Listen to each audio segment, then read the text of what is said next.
আসসালামু আলাইকুম। লিলি সেভেনের নতুন আরও একটি ভিডিওতে সকলকে স্বাগত জানাচ্ছি। আমি লিলি। আজকে আপনাদের জন্য নিয়ে আসছি বরাবরের মতো আরও একটি কাটিং ভিডিও। এটা ছিল একজন আপুর দুটা জামা, তো সেই জামাটা আমার কাটিং বাকি ছিল। কালকে ইতিমধ্যে কিছু অংশ আপনারা দেখেছেন, আজকে বাকি অংশটা করব। আমি খুবই স্লো গতিতে কাজ করি, মানে এত পরিমাণ স্লো থাকে আমার কাজের স্পিড যে আমি মনে হয় মানে আরও যারা উদ্যোক্তা কাজ করেন বা আরও যারা বিজনেস করেন প্লাস সব কিছু ম্যানেজ করে চলেন, তারা আমার কাছে মনে হয় যে তারা অনেক বেশি সুপার ফাস্ট, খুব বেশি সুপার ওমেন। তো আসলেই কিন্তু তাই, আমি খুবই স্লো। তো যাই হোক, আমি ধীর গতিতে আগাতে চাই। মানে থাকে না যে অনেক বেশি ভোল্টেজের একটা লাইট, সেটা জ্বলতেছে, খুব বেশি আলো দিচ্ছে, আবার একদম কারেন্ট চলে গেছে, সেটা শেষ, অন্ধকার হয়ে গেছে। তো আমার ধারণা কি, মানে আমার ইচ্ছা বাতি জ্বলবে, জ্বলুক হারিকেনের মতোই, আধো আধো আলো নিয়ে জ্বলুক, কিন্তু সেটা সারা রাত লাস্টিং করুক, বিষয়টা আমার কাছে এরকম। তো সেজন্য কিন্তু আমি খুবই আস্তে ধীরে চিন্তা ভাবনা করে ধীরে সুস্থে কাজটা করে থাকি, যাতে তাতে কোনো লস হওয়ার কোনো সম্ভাবনা না থাকে, কিংবা আমার যেন সেটা খুব বেশি প্রেশার না দেয়, এরকম কিছু। তো আজকে একটা বিষয় নিয়ে কথা বলবো, সেটা হচ্ছে যে আমরা অনেকে কিন্তু কনফিউজড হয়ে যাই যে আসলে কোন জিনিসটা নিয়ে কাজ করব, কোন জিনিসটাতে বেশি ফোকাস করব, কোন জিনিসটা দিয়ে আমার বিজনেসের অগ্রগতি হবে, বা কোন কাজটা করলে খুব বেশি পরিমাণে সেটা ভালো আসবে, লাভজনক হবে, এরকম কিছু। কিন্তু দেখা যায় কি যে আমরা যেহেতু মানে আমাদের দেশ, আমাদের সমাজ, আমাদের চারপাশের পরিপ্রেক্ষিতে এসব কিছু দিয়ে যখন আমাদের বিজনেসটা করতে হবে, তো এই জিনিসগুলো খেয়াল করে আমাদের যে কাজটা করতে হবে, যে যখন যে জিনিসটার ডিমান্ড থাকবে, যে জিনিসটা আমার চারপাশের মানুষজন চাচ্ছে বা আমার টার্গেট ক্লায়েন্ট যারা আছে তারা চাচ্ছে, সেই জিনিসটা নিয়ে কাজ করতে হবে। এখন এখানে যখন আমি একটা জিনিসকে ফোকাস করব, আমি চাইবো যে সেই জিনিসটা দিয়ে আমাকে, একটা জিনিস দিয়ে আমাকে চিনবে, 5 বছর পরে সেটা অনেক বড় কিছু হবে।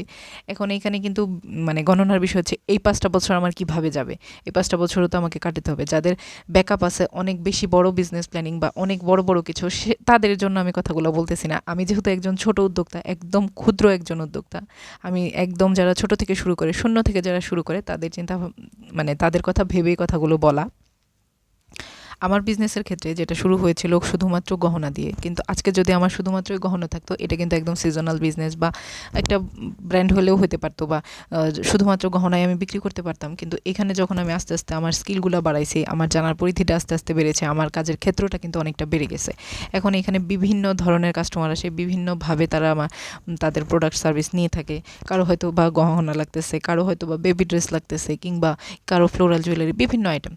তো কাজের ক্ষেত্রেও কিন্তু একইভাবে কাজ করতে হয়। হ্যাঁ, আমরা যে কাজটা করব সেটা কিন্তু একটা নির্দিষ্ট দিকে এককেন্দ্রিকভাবে থাকবে না, সেটার বহুকেন্দ্রিক থাকবে। কারণ আমরা বহুভাবে, মানে অনেক পথ আছে, সৃষ্টিকর্তা অনেক পথ সৃষ্টি করে দিছে আমাদের জন্য, শুধু কাজ হচ্ছে সেই পথটা খুঁজে বের করা। পথ আমাদের তৈরি করতে হয় না, তৈরি করা পথটাই আমাদেরকে খুঁজে নিতে হয়। এখন সেই খোঁজার মাধ্যমেও আমরা কিন্তু অনেক কিছু শিখে যাই। আর যখন আমরা কাজ শিখে মাঠে নামবো, তখন নিশ্চয়ই কোনো বাধা বা কোনো কিছুই আসবে না, আমরা ইজিলি সেটা ক্রস করতে পারবো। কথা বলতে বলতে জামাটা কিন্তু অনেকটাই কেটে ফেলছি। এখন হচ্ছে গলার যে মানে পটিটা লাগাতে হবে, সেটা আমি কাটবো। এখানে কাপড় অনেকটা সাইড থাকে, যে কাটাকাটি করার ক্ষেত্রে দেখা যায় যে একটু জোড়া দিতে হয়, এই পাশ দিয়ে একটু সার্ট বের হচ্ছে, সেটাকে একটু করতে হয়। আসলে ড্রেসের কাজ করতে গেলে, মানে বুটিক্সে যখন ড্রেস মেক করতে হয়, তখন কিন্তু অনেক দিকে ভেবে চিন্তে তারপরে কাজ করতে হয়, এরকম প্রত্যেকটা ক্ষেত্রে, শুধু ড্রেসের ক্ষেত্রে না। এটার সাথে যদি বিজনেসের আরেকটা উদাহরণ আমি দিই, যে যারা সাধারণত বুটিক্সের শোরুম দেন বা যারা কাপড়ের দোকান দিয়ে থাকে, তাদের সামনে কিন্তু একটা টেইলার তারা ভাড়া হিসেবে দিয়ে থাকে। যেমনটা আমার একটা শপ আছে, এখানে আমি একজন টেইলারকে ভাড়া দিচ্ছি, ঠিক আছে?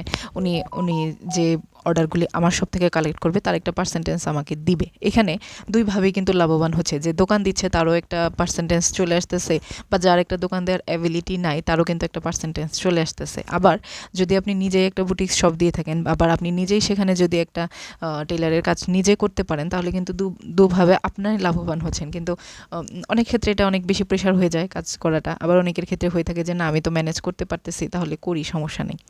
এক একজনের ক্ষেত্রে বিষয়টা এক এক রকম। এখন সবটাই হচ্ছে কিভাবে আমরা ভাববো, কিভাবে আমরা কাজ করব, আমাদের কাজের গতি কিভাবে যাবে। তার চেয়েও বড় কথা হচ্ছে আমি কিভাবে কাজ করতেছি সেটা নিয়ে আমি ব্যস্ত থাকি, আর অন্যজন যেভাবে কাজ করতেছে সেটা নিয়ে সে ব্যস্ত থাকুক।